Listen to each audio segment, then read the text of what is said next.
All right, looks like the YouTube is up and running. Got that stream. Zoom is good. We'll give it another minute for people to finish the login process, and then we will dive into work. I hope everyone had a very nice Shavuot. It's good of you to all come and learn a little bit more Torah. That's what we're trying to keep that wonderful emotion of Shavuot going.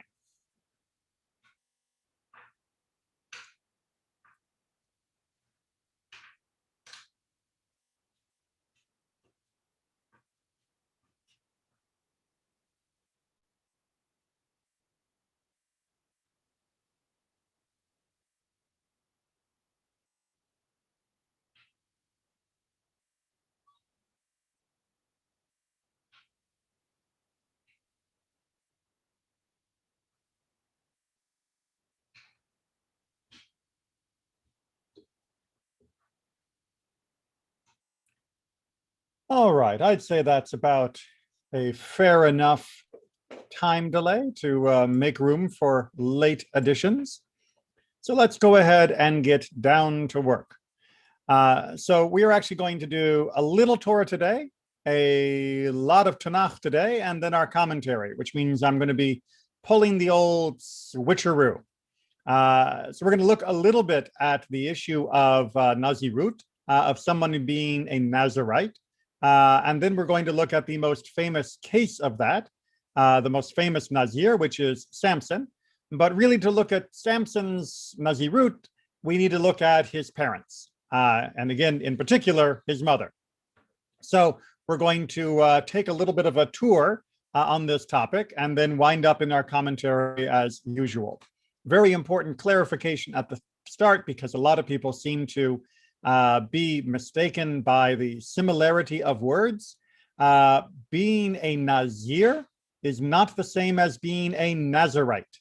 The number of people who seem to think that being from the town of Nazareth makes a person a Nazir it's quite impressive, quite staggering, in fact.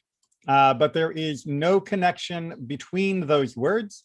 Being a Nazir, as we'll see from chapter 6, is a particular personal status, whereas being from the town of Nazareth, to be a Nazarite, is something that is simply by virtue of where you happen to be born.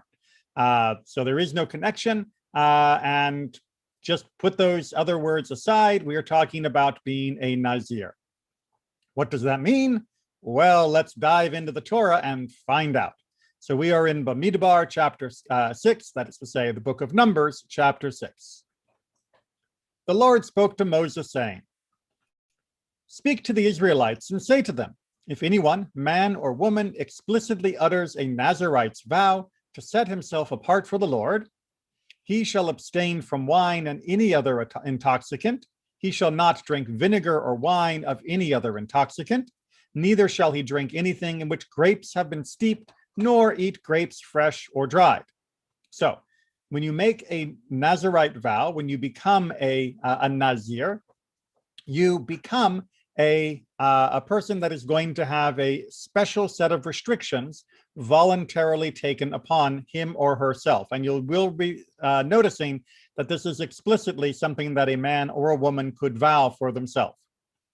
The first qualification, if you are going to be taking on this vow, is that you will now not be drinking from wine or other intoxicants, nor even from grapes themselves, being the most common form of making wine in the ancient world. In fact, not only can you not eat them, throughout his term as a Nazarite, he may not eat anything that is obtained from the grapevine, even seeds or skin. Very, very stringent.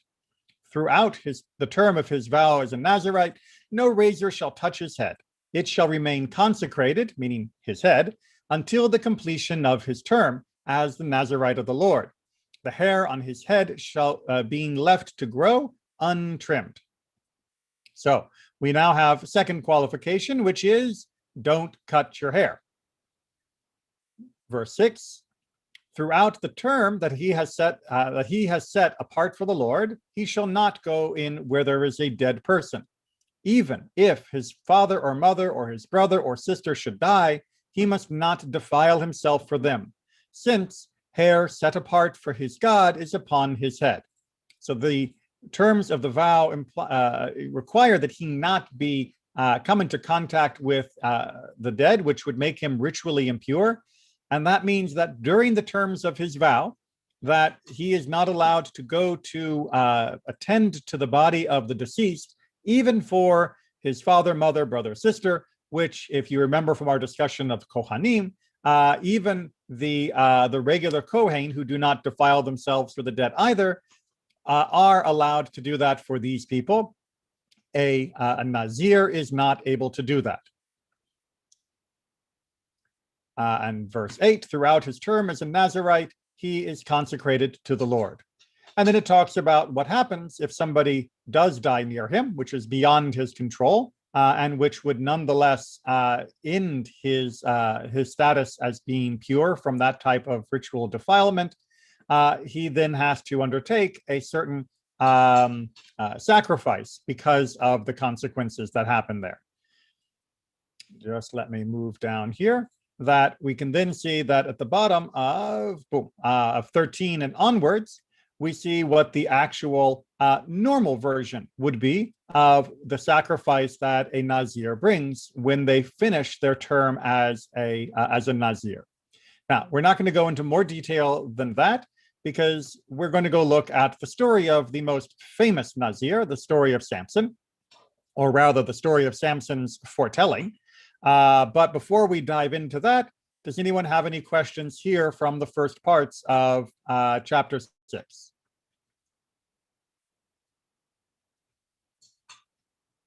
All right. So let's take a look at the book of Shoftim. So in the book of Judges, we are picking up in chapter 13, and we are picking up with a very common frame. The Israelites again did what was offensive to the Lord. And I'll point to you, if you were watching our Tikkun Leil Shavuot discussion on Sunday night, the phrase that's used here is the ubiquitous, in the book of Judges at least, Be'inei Adonai, in the eyes of God. It was bad in the eyes of God. This is the counterpoint of something being right in the eyes of a person. So it may be right to you, but it's bad in the sight of God. And this is the common repetition in the book of Judges, where people will do what is bad, they will have a catastrophe, they will be saved from the catastrophe, they will be okay for a while, and then they'll do what's bad again, and a new catastrophe will unfold. So here in chapter 13, we are beginning with a new catastrophe. And the Lord delivered them into the hands of the Philistines for 40 years. The Philistines were perhaps the most implacable of the foes that the ancient Israelites faced. And in this moment, they are now again losing their ability to defend themselves adequately against the Philistines, as they are having the protection removed from them that God had given. Verse 2. There was a certain man from Zorah, or Zorah, of the stock of Dan, whose name was Manoach. His wife was barren, and had borne no children. So, very, very familiar, if you are at all a reader of Bereshit, of Genesis, to have a situation where infertility plays a key part in the beginning of a story. And here we see this man and his wife. His name is Manoach. She is unnamed except in Midrash, and they are without children. Verse 3. An angel of the Lord appeared to the woman and said to her, "You are barren and have borne no children, but you shall conceive and bear a son." Good news. Now be careful not to drink wine or other intoxicant, or to eat anything unclean, for you are going to conceive and bear a son. Let no razor touch his head, for the boy is to be a Nazirite, to be a Nazir to God from the womb on. He shall be the first to deliver Israel from the Philistines. All right, so now you can see our connection. He is going to become a Nazir, and in fact, his period of being a Nazir is going to be from birth onward, and in some ways, it is even beginning before birth. where she is being told to keep the normal strictures limited to a Nazir, even when he has not yet been born. So that way he will have a running jump, if you will, to the fulfillment of that commitment to God. Questions or comments so far? I have a question, and she's not being told not to eat any grapes, but simply to refrain from it. This would be both unalcohol wine or wine, which is like the Kohanim, the sons of Aaron, who are told not to drink intoxicants, which is what is similar to the Nazir. It's because it's the sons of Aaron are told don't drink intoxicants, which it appears she's being told here, but not the whole don't eat any grapes, their skins, raisins, etc. So this seems to be saying that she is being given a shorthand version of the Nazirite limitations, but since he is being called a Nazir, we would expect that this is a known status, and thus all the other details, the not eating grapes, seeds, skin, etc., would also have been included in the prohibition, even if it's not being spelled out here. But exactly what instructions she is getting, and why she's getting them, that will be something we'll cover in more detail.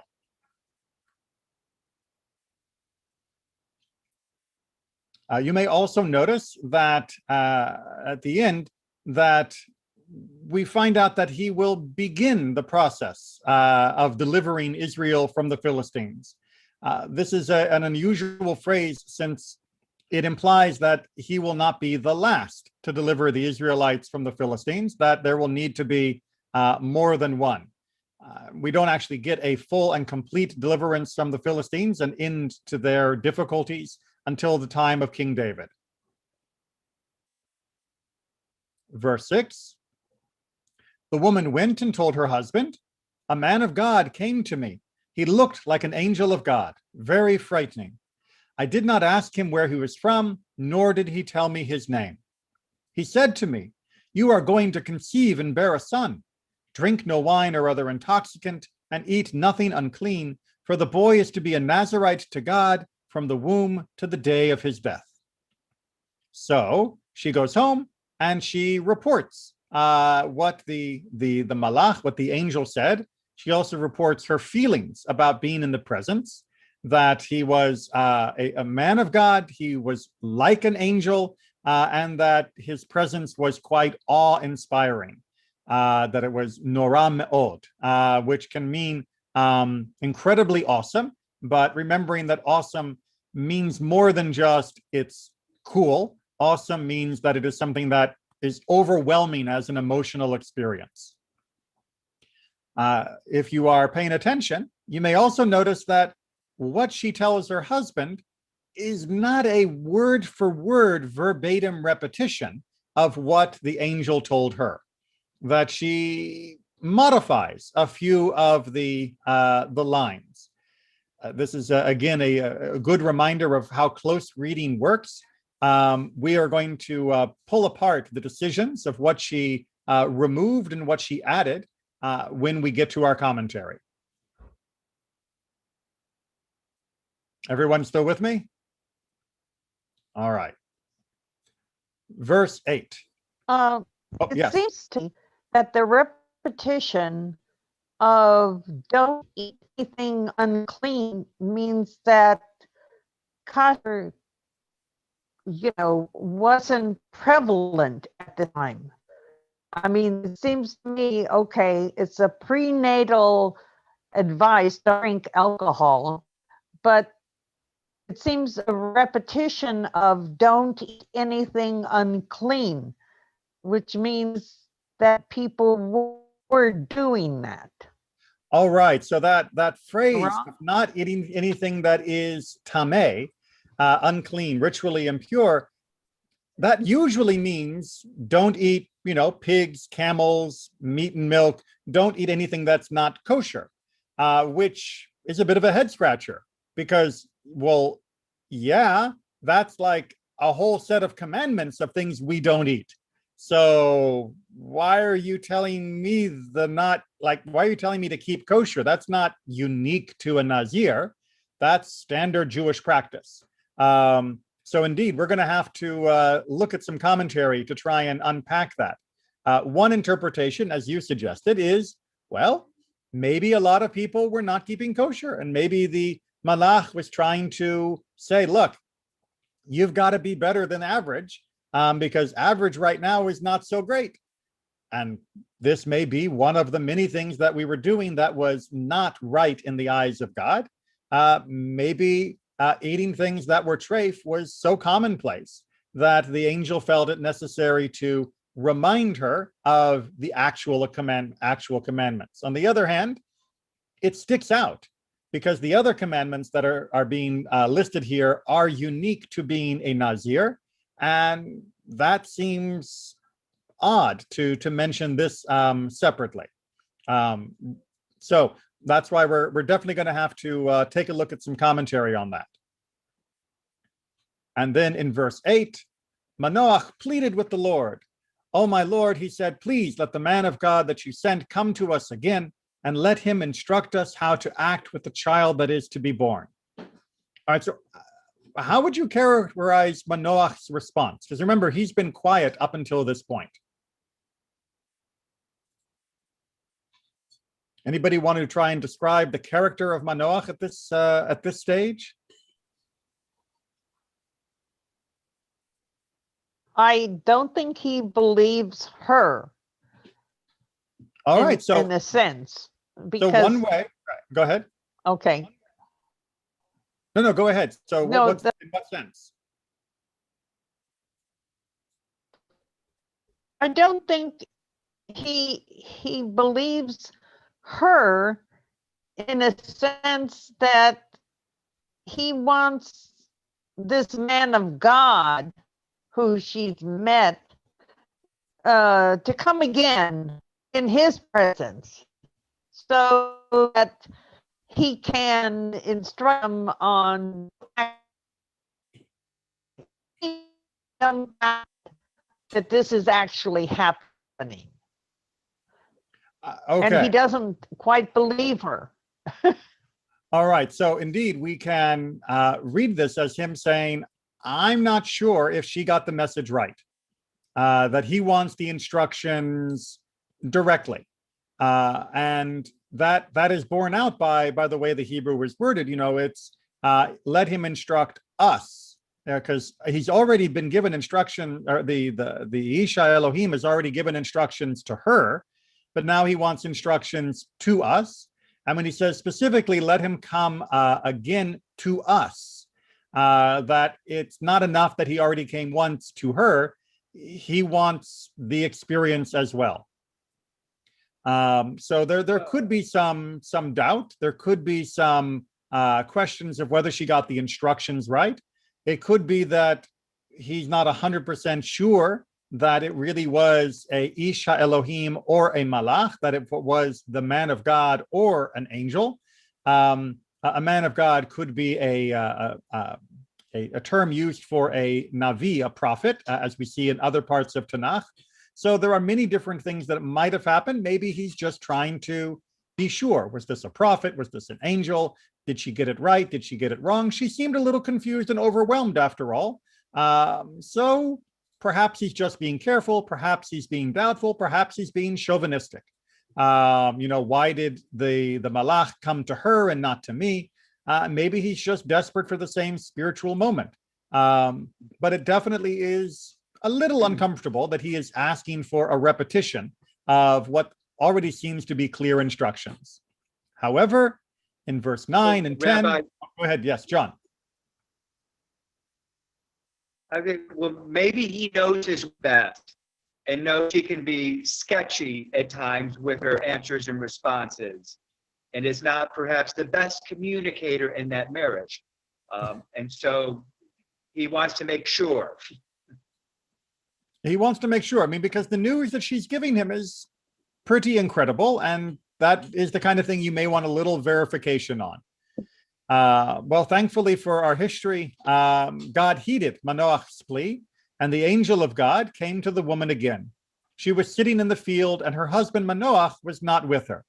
So I just love this little detail that Manoach gets what he wants, but not exactly.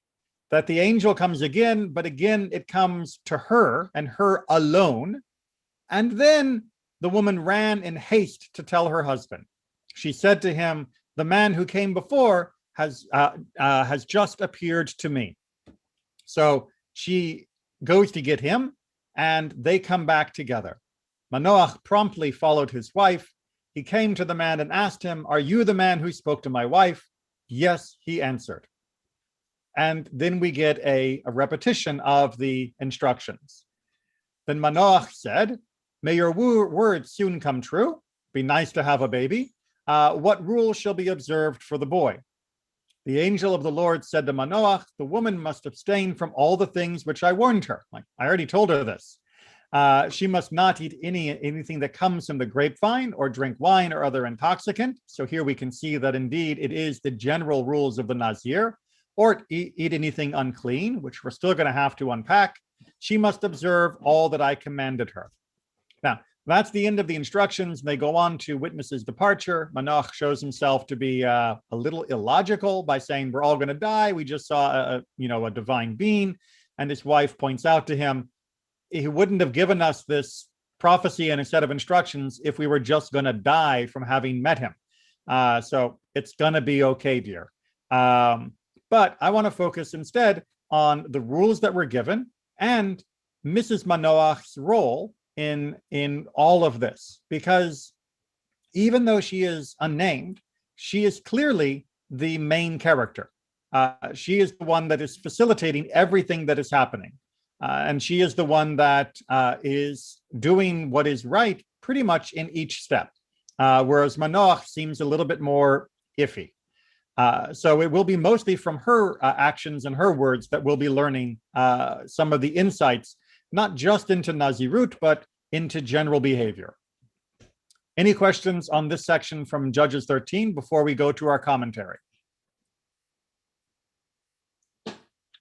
All right. Let's dive in. The Gemara asks, what is any unclean thing from our text? And what's more, until now, was she eating unclean things? Right, so it is the same shock of, why would you say don't eat unclean things? Of course she's not eating unclean things. Was she eating unclean things? Rabbi Yitzchak of the school of Rabbi Ami says, items that are forbidden to a Nazirite. Saying, no. It's not unclean, the usual definition, meaning things that are not kosher.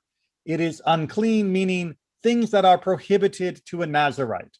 And that was simply a catch-all phrase being used for the specific restrictions for Nazirut. And don't get confused. Of course, she was keeping kashrut, and of course, everybody should be. This is not a unique element taken in this place. Make sense?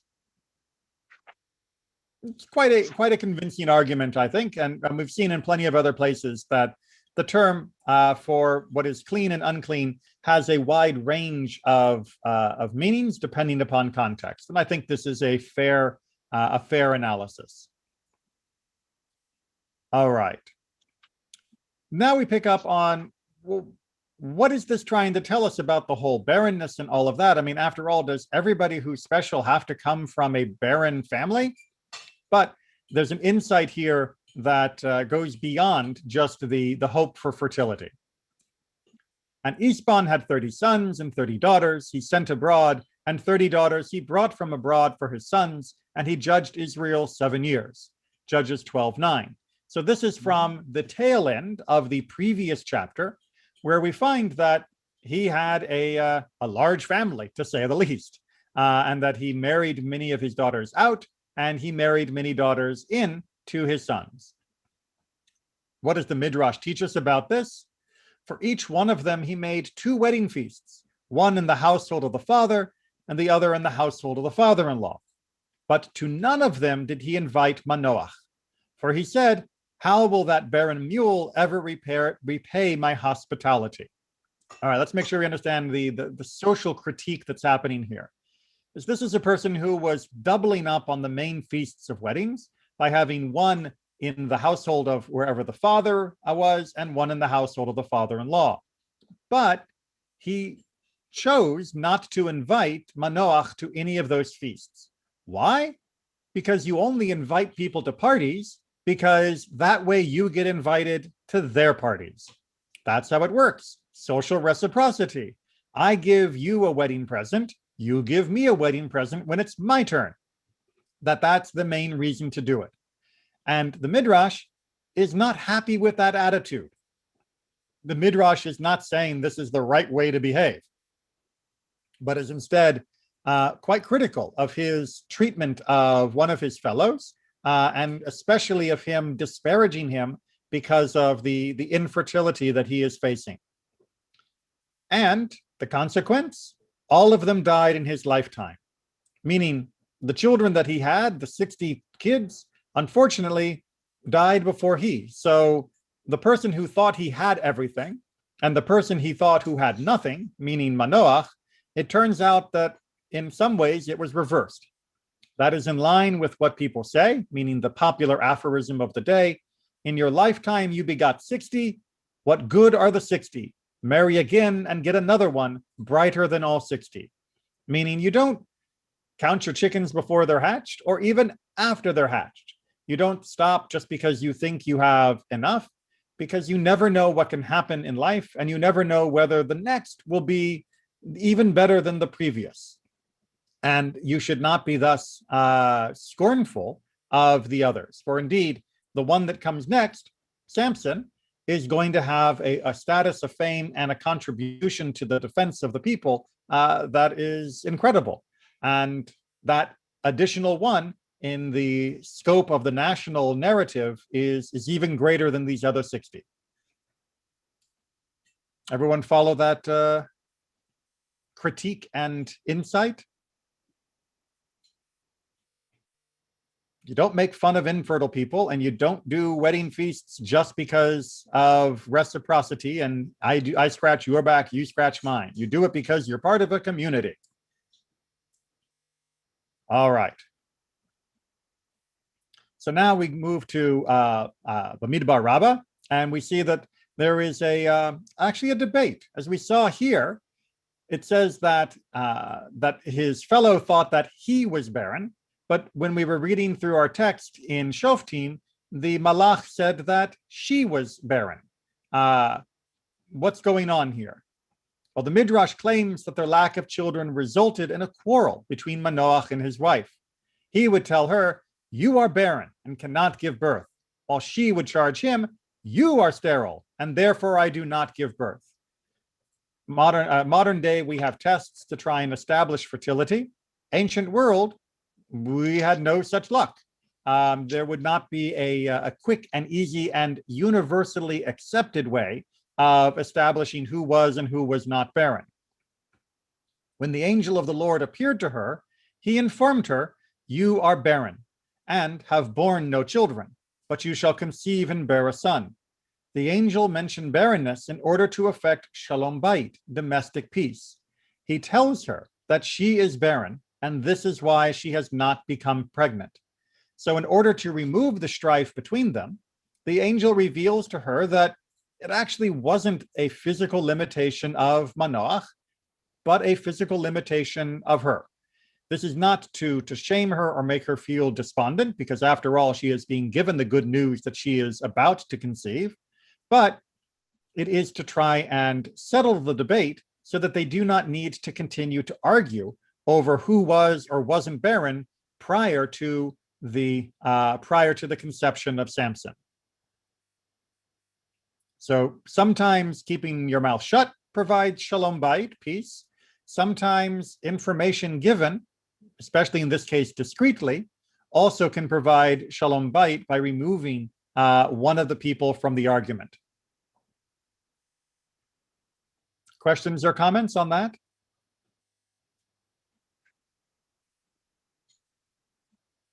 All right. So the Midrash continues. Excuse me. Sorry, not the Midrash. This is Mesilat Yesharim, which is a great work on Musar, of refining our personal midot, personal characteristics and moral traits, and trying to draw lessons from the behavior of the righteous people. Likewise, you will observe that all the deeds of the tzaddikim, the righteous, are always performed with haste. By Avraham, as it is written, and Avraham hastened to the tent to Sarah and said, make ready quickly 3 measures of fine meal. And then he got the cow, and he gave it to the lad, and he hastened to prepare it. So this is when Abraham is meeting the 3 strangers, which happen to also be malachim, who happen to be angels that are showing up. He is moving with speed to be hospitable to them. And by Rivka, and she hastened and emptied her pitcher in the trough when she is feeding the camels of Abraham's servant, who has come looking for the bride for Isaac. She works very fast and tirelessly to take care of all of the camels. Likewise, they said in the Midrash, and the woman made haste and ran. This is Mrs. Manoach when she is running back to her husband when the angel appears to give the information. This comes to teach that all the deeds of the righteous are done with haste, for they do not allow an interruption of time to elapse, not from beginning the mitzvah, nor in completing it. Meaning you get up when you have the opportunity straight away, and once you've begun it, you don't slack off until the mitzvah is done. Doing it with that kind of zeal, that kind of drive is an important component, as Mesilat Yesharim goes on to explain. Mm-hmm. You can see that a person whose soul is afire in the service of his creator certainly will not become lazy in doing the mitzvot. Rather, his movements will be like the quick movements of fire, for he will not rest nor be still until he has finished completing the deed. Reflect further that just like an inner fieriness of the soul leads to one to act with zeal, so too the opposite, outwardly acting with zeal, leads to an inner fieriness of the soul.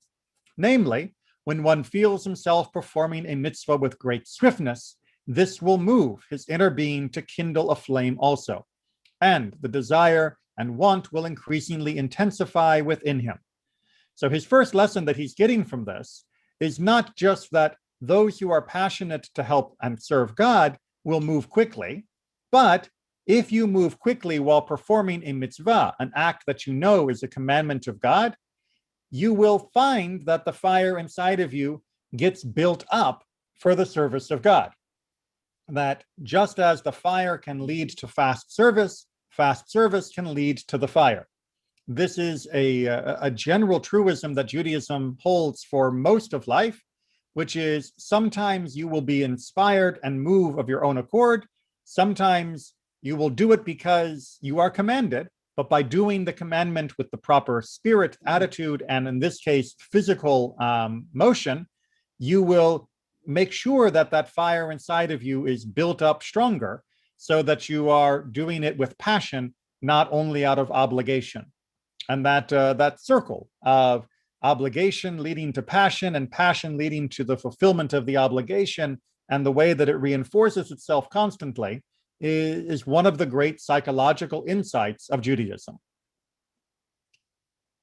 But he also draws a second lesson from this. But if he acts in a sluggish manner in the movement of his limbs, so too the movement of his spirit will die down and extinguish. This is something experience can testify to. So if, on the other hand, rather than moving with speed, to leap up, to put on tefillin, to wear a talit, to get to services on time. Instead, if you drag your feet, if you do things slowly, begrudgingly, just funny enough, slowing down your physical motion, making it seem like the performance of the mitzvah is an effort and a burden, will be instructing yourself inside, will make your own spirit feel more sluggish and less excited to perform the commandments. Sometimes you need to get ahead of your current attitude in order to make it stronger. And if you don't, then you have the opposite risk of making your attitude worse for the performance of that mitzvah in the future. So it may sound weird, but sometimes you have to almost pretend to be excited about something in order to stay excited or increase your excitement. Hopefully that's an insight that isn't too unfamiliar, but one that always needs repeating, because it is so easy to allow our natural lethargy and our natural inertia to slow us down, even for things that we value, in a way that diminishes how much we feel their value. And all of that we're Rabbi, learning we from see an Abraham example of that. and from Mrs. Manoach. Go ahead, John. I was gonna say, yeah, with Mrs. Manoach in verse 10, where she runs quickly and tells her husband. So we see that with zeal, she is fulfilling the positive mitzvot when it comes to this special mission that they have. Exactly. And we don't just say, well, maybe she was running because she didn't want her husband to, not believe her again. We say she's running because she is excited about the opportunity to do what God has commanded. And she wants to make sure it can be done, and that's going to need her husband's cooperation. And I think I heard someone else also unmute and start a comment. Yes, I was going to say we were noticing in the Nathaniel and I in the service that you stand for the Amidah with Sur Yisrael, but we don't actually need to stand for Sur Yisrael, but we do it in anticipation, if I remember my studies, of we want to be ready for the Amidah. It's almost like to show that we're prepared, that we're running to get there. And to join. Is that right? Yes, and to join the blessings of the Shema together with the Amidah and avoid any unnecessary delay between the performance of one part of the service with another part, or technically two separate services that our sages tell us are best performed when they are smushed together with no gap in between them. So exactly right, we stand up in advance so that there's no unnecessary delay between those two. We're also standing because that final paragraph before we get to the Amidah, we are saying Kuma be'ezrat Yisrael, to stand up. We're calling on God to stand up in defense of Israel, to be the help of Israel. And it would be a little chutzpahdik to say, hey, God, could you stand up for us while we're still sitting down? So there's also a certain politeness to standing at that point. But the primary reason is exactly right, to not leave any gap of time between one and the next parts of our morning rituals.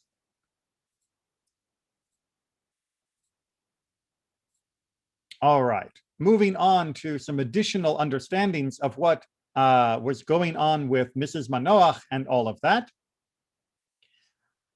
And she said, and he said to me, so this is her repetition to her husband, behold, you shall conceive. And that which he said to her, you are barren, she did not tell her husband for the sake of shalom. Now, wait a minute. We mentioned before that, let me scroll back up, sorry, that the angel had told her that she was barren for the sake of peace. So that way she would know that from their argument, her and her husband's argument, that technically she was the one that was barren. It's okay now, you're going to conceive, but you should know this. And that she would understand that that was a way to finish that fight. But down here, the Midrash is telling us that she deliberately chose not to mention that line when talking to her husband about what the angel had said. And you would notice the angel doesn't repeat it when talking to the husband either. Now, this, the Midrash says, was also for the sake of shalom. How can information for one cause peace and the same information withheld cause peace? Well, if you've ever been in an argument that was long-standing and bitter, you often have experienced that the I told you so's can be even more bitter than the original argument. And so while it was important for her to know that the issue was settled and that she should not be I told you so to him, he didn't necessarily need to have that same piece of information. As long as one of them knew it, the argument would have stopped and they could focus on the child instead. And so when she explains to him, she conveniently leaves that piece out. And then again, that is confirmed when the angel gives him the instructions and also does not repeat that she was barren. And also, she didn't mention no razor shall come upon his head, because this is encompassed within for a Nazir unto God he shall be. So the lack of her specific mention of the razor is easily understood, because of course there'd be no cutting of the hair, because that is what a Nazir is. And so also didn't mention, and he shall begin to save.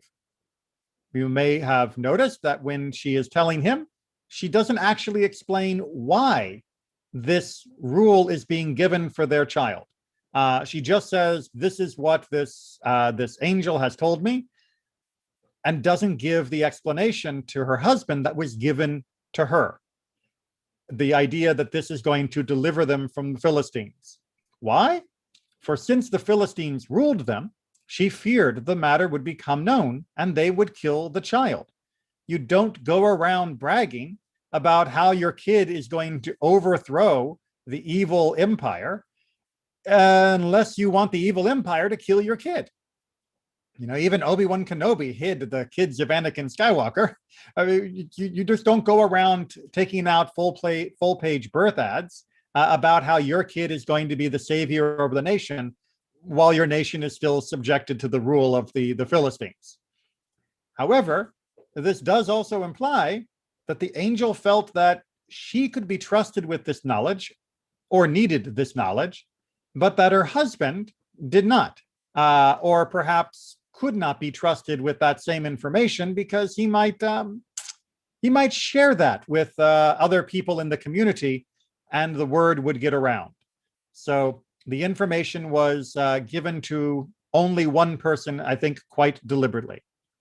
And she added, until the day of his death, which the angel did not state explicitly, because she says he has to be a Nazir until the day of his death, for he knew that before his death, he would profane his vow. So the angel didn't say he'll be a Nazir until he dies, because he wouldn't be a Nazir until he dies, which the angel, being an emissary of God, would have known.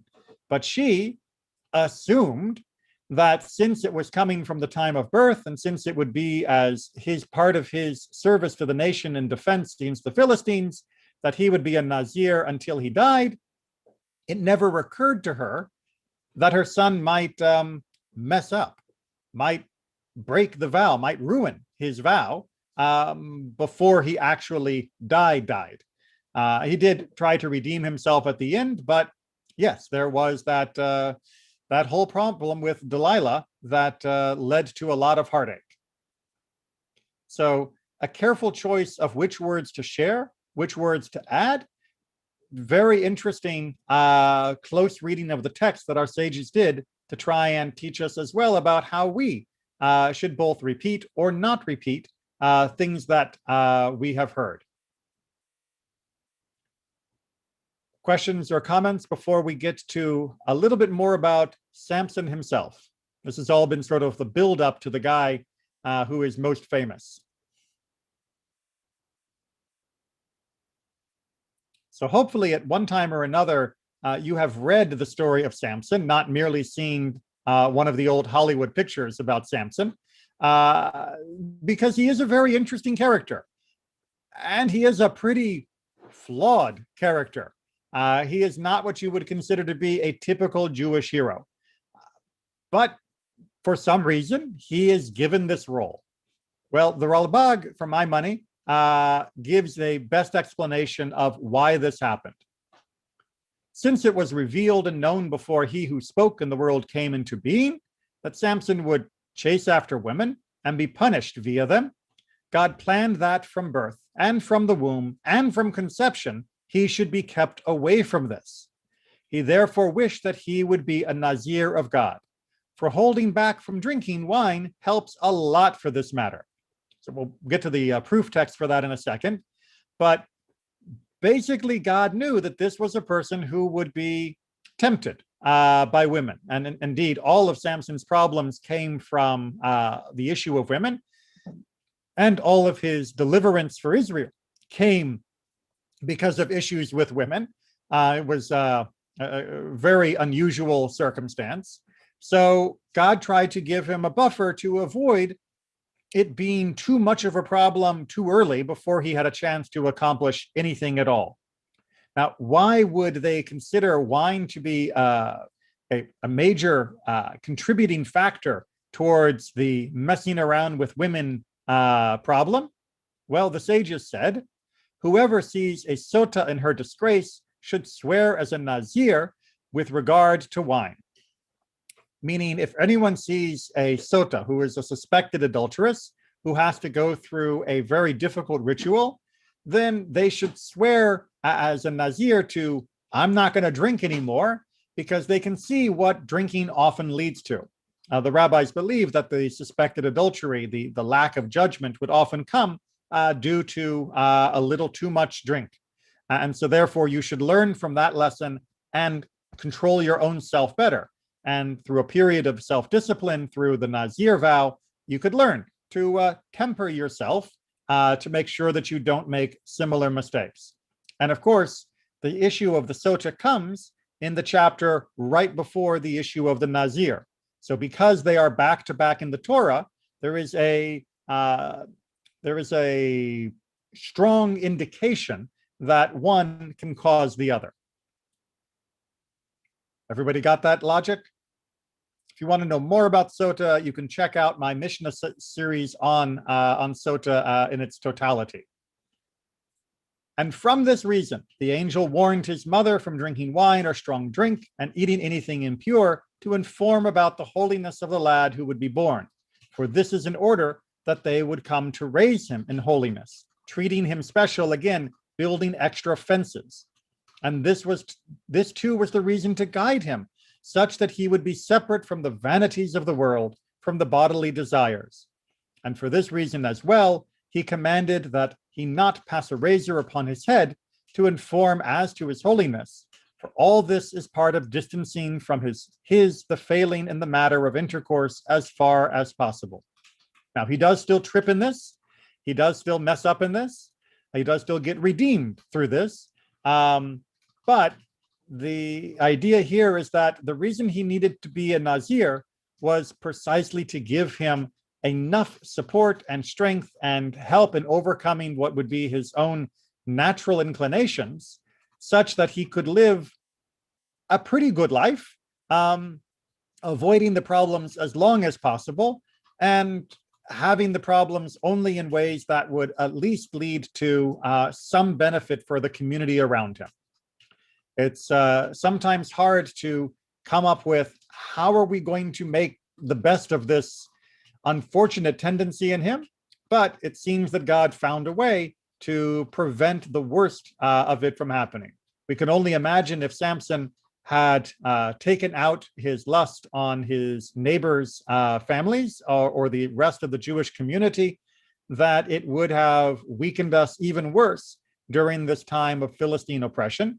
Instead, his eye, wandering as it was, ended him up in the lap of the Philistines, where his inclinations would end up causing them much more damage than his own community.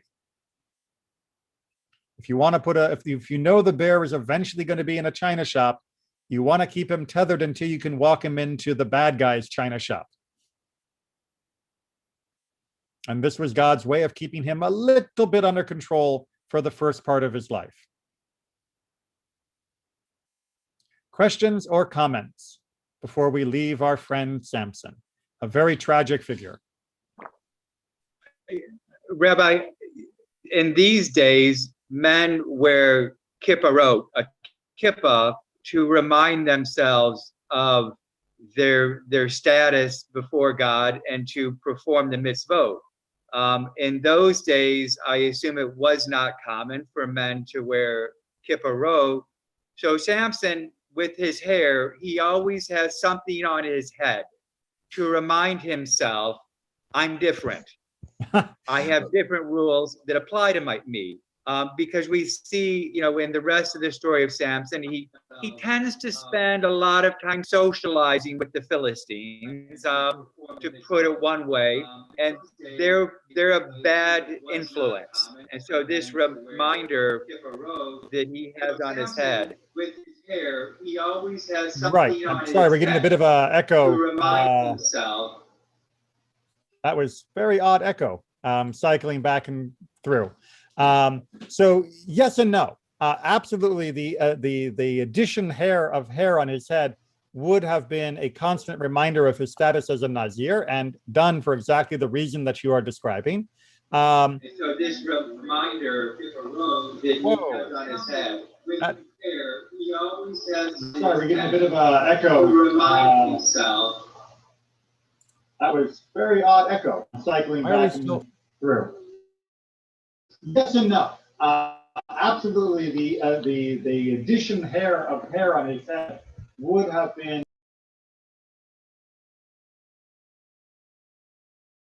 Okay, that was the worst loop feedback I've seen in a long time. Okay, so the second thing, though, is that actually, historically, people would have probably had something on their head. He probably would have worn a turban or a cover of some kind on his head, because that's what everyone did. Now, it didn't have the same meaning as a kippah does later on, but it would have still been normal. The more common and famous way that people would have been reminded of God's presence and their duty to the mitzvot would have been the tzitzit, would have been the fringes on the corner of his clothes, which would have been worn all the time because everybody wore four-cornered garments all the time. So that would have been the more famous way of reminding himself of his commandments. But you're right, the additional weight of hair on his head, that also would have been a unique personal reminder of his role. Unfortunately, it wasn't quite enough to keep him from still messing up with the Philistine women, but it was enough to prevent perhaps worse disaster. Any other questions or comments? And hopefully we can avoid another feedback loop. Rob, I have a question. Yes. The reminder that he had, okay, for his role, it's not kind of taking responsibility from him as a human and shifting all the responsibility and accountability in some way to God, because he went out. They say, okay, you know what, that's fine. I have this reminder. He doesn't need to do anything active in order to keep in touch, connected with God, spiritually nothing. It's just physically there, standing there. He's very passive. He doesn't do anything. I have a problem with that role, because especially if you are a Nazir and he had so special role in the future against the Philistine, you were expecting that he will have a little more active way to make his special connection and role that God gave him than just sit down and God will do everything for you. So it's a very good point. Although I do want to point out that he was not quite as passive as you make it sound. He did have to maintain his hair. He did have to maintain his other Nazirite vows. So it wasn't entirely passive. It wasn't God doing everything for him. However, in general, you are talking about the overall problem in the book of Shoftim, in the book of Judges. Most of the judges are flawed. Some of them deeply, like Samson or Yiftach, who ends up sacrificing his own daughter. Other of them a bit more moderate, like Barak, who was a military leader but unwilling to go to war, without Devorah with them. So we see time and time again through the book of Shoftim that these are not meant to be the exact role models that we are looking for. They are meant to be people that were flawed, were limited, were constrained by their circumstances and by their generation, but nevertheless, through whom God was able to at least keep us around, to keep us alive, and to help push us back from time to time from straying too far, in order that the Israelite nation would not disappear. But you're right, we should not idolize Samson. He is not the number one top hero. He is not Hercules.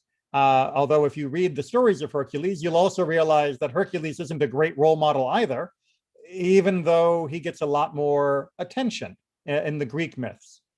Instead, our role models are King David or King Solomon for their wisdom, their piety, their devotion to God.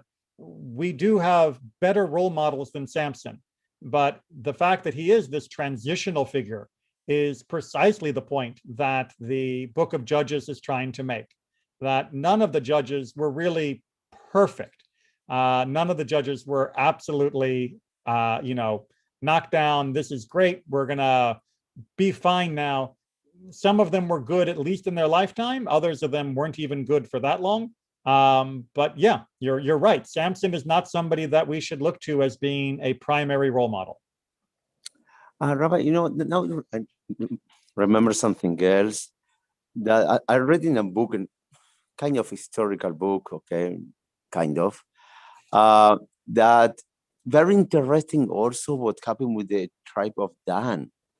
Because kind of the tribe of Dan is the rest of the tribes, they left them, they abandoned them, because Dan was in the territory next to Gaza, like the north kind of area of Tel Aviv, the north area in Ashkelon, all this area, and because no one supported them, they at the end they needed to move to the north, almost in the border with Lebanon today.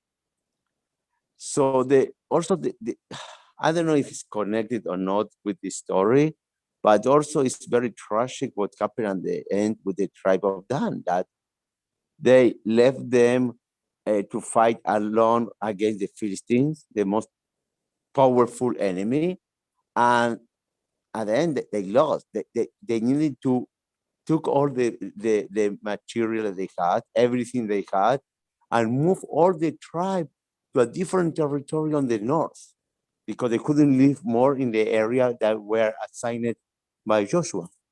Exactly right. And that relocation of the tribe of Dan was very tragic. But it is precisely for the reason, like I said, that the book of Shoftim shows us that the unity of the people of Israel and the quality of leaders was really lacking. The only time in the entire book of Shoftim that we get 100% all the tribes working together for the same goal is when they all get together to go murder the Benjamites.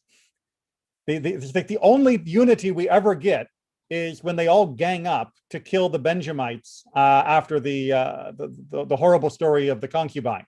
So that is the unfortunate reality of this time period. Is you're right. The people did not help one another. The tribes did not work together reliably, and they were not good allies. It's one of the reasons why they ended up demanding a king, and also one of the reasons I think why God went ahead and acquiesced to allow them to have a king, because they did not seem to be treating each other with enough support to really make a good defense of their own people, let alone to be able to thrive. And in the tribe of Dan, you're right, is a very good example of some of the bad things that happened. Other questions or comments? All right, while you're deciding whether you want to unmute or not, let me just do one little bit of housekeeping. This is going to be the last class for a while, because next week I have the honor of being at my daughter's high school graduation, which is Wednesday morning. And then the week after that, for the next 3-4 weeks, I'm going off memory here, I'll be on vacation. So we'll be off for a while. Please keep an eye on the TI website calendar or the WhatsApp updates for when we get the next class, and also in the Friday handouts that we email out, or you can pick up in services, and that'll have the next date for the next class. But next week and the following week, we will not be having our lunch and learn. So please keep reading, please keep studying. Remember, there are a great many resources out there, Safaria being chief among them, where you can continue to learn and study, and we will pick up when I return.